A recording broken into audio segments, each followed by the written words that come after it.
इस वक्त हम एनआईटी यूनिवर्सिटी के मैकेनिकल डिपार्टमेंट के अंदर मौजूद हैं और यहाँ बच्चों का फाइनल ईयर प्रोजेक्ट एग्जीबिशन हो रही है और डिजिटल ट्विन मशीन इन लोगों ने बनाई है। इनका तारुफ भी लेते हैं, उनसे पूछते हैं ये कैसे काम करती है। क्या नाम है आपका? सर मेरा नाम मोहम्मद शनील है, फाइनल ईयर मैकेनिकल के स्टूडेंट है। Mohammad Hamza Khan, final year mechanical engineering student. क्या है आपका प्रोजेक्ट और कैसे ये काम करता है? सर हमने डिजिटल ट्विन बनाया है। ये बेसिकली कंडीशन मॉनिटरिंग टूल है जो कि इंडस्ट्री में जो हमारे पास इक्विपमेंट्स होते हैं हैवी ड्यूटी, जैसे पंप हो गए या टर्बाइन्स हो गए, उनकी मेंटेनेंस के लिए हम लोग यूज़ कर सकते हैं। अब हमारे पास ये काम इस तरह से करता है कि हमारे पास ये हम लोगों ने हेल्थी बिहेवियर का डेटा हम ले लेते हैं। फॉर एग्जाम्पल किसी पंप का हमने 3 महीने का डेटा ले लिया जिसमें हमारे पास ये पता है कि इन हेल्थी पैरामीटर्स ये होने चाहिए और उससे हमने एक मशीन लर्निंग मॉडल ट्रेन कर दिया। अब हमारे मॉडल को ये पता है कि इन इनपुट्स पर ये आउटपुट होना चाहिए। अगर हमारे पास रियल टाइम वैल्यूज़ भी हम सेंस करवा रहे हैं, यानी कि नया डेटा भी लेते जा रहे हैं और वो नया डेटा हमारा मशीन लर्निंग मॉडल कंपेयर कर रहा है कि इन इनपुट पे क्या वैल्यूज़ होनी चाहिए और अगर इनमें कोई डेविएशन आती है तो हमने जिस तरह ग्राफ बनाया हुआ है, ये आपको ग्राफ बता सकता है।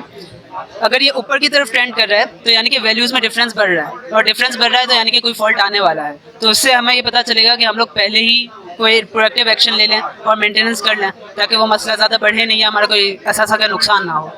अच्छा, इसमें ये बताइएगा कि ट्रेडिशनल क्या तरीकाकार है और इससे क्या इम्प्रूवमेंट हो सकती है?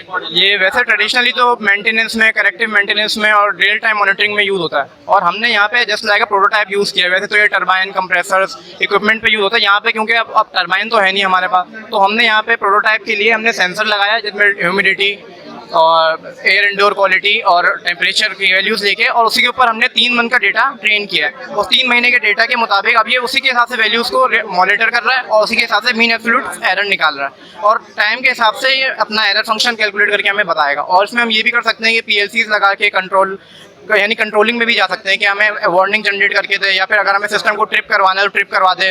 और इसकी सबसे अच्छी बात ये है कि इसको हम जितना हमारे पास डेटा ज़्यादा होगा उतनी अच्छी हमारे पास मशीन लर्निंग एल्गोरिथम उतना अच्छा डेवलप हो। मतलब कैसे इसको ये आर्टिफिशियल इंटेलिजेंस से काम कर रहा है, डाटा बढ़ता जाएगा तो उसको इम्प्रूवमेंट होती है कि क्या होगा? वैसे अभी तक ये जो काम होता है ये प्रीडिटरमाइंड वैल्यूज़ पे होता है, लेकिन इसमें एक स्टेप अहेड ये कि रियल टाइम मॉनिटरिंग पे कर रहा है। वैसे हम ये करते हैं कि हमारा पुराना डेटा होता है उसके ऊपर हम बस ये ट्रेनिंग और टेस्टिंग कर रहे होते हैं, लेकिन इसका सबसे स्टेप अहेड सबसे हमने आगे जो हमने इस पर नया काम ये किया है कि अब ये रियल टाइम वैल्यूज़ ले रहा है और उसके हिसाब से हमें जनरेट करके दे रहा है, यानी रियल टाइम मॉनिटरिंग। अच्छा, इसकी कमर्शलाइजेशन के हवाले से क्या प्लानिंग की है आप लोगों ने? सर हमारे यहाँ जैसे पाकिस्तान में ये कॉन्सेप्ट बिल्कुल नॉवेल है। इवन बाहर भी अगर यूरोप साइड पे भी देखें तो इवन 2002 में ये इंट्रोड्यूस हुआ था, तो उसके बाद से ये वहाँ पे तो काफ़ी डेवलप हुआ, लेकिन पाकिस्तान में अभी भी ट्रेडिशनल सिस्टम्स पे ज़्यादा फोकस किया जा रहा है। तो हमारे साथ वो सबसे हम लोगों ने इसीलिए लो स्केल मॉडल्स बनाए कि हम लोग ये प्रपोज कर सकें। जैसे आज हमारे डिपार्टमेंट ने एग्जीबिशन भी करवाया है तो यहाँ पे भी आए हुए इंडस्ट्री वाले लोग, इन्हें भी प्रपोज करके देखते हैं और उनसे बात करते हैं कि वो किस तरह से इनकॉर्पोरेट कर सकते हैं अपने सिस्टम्स में।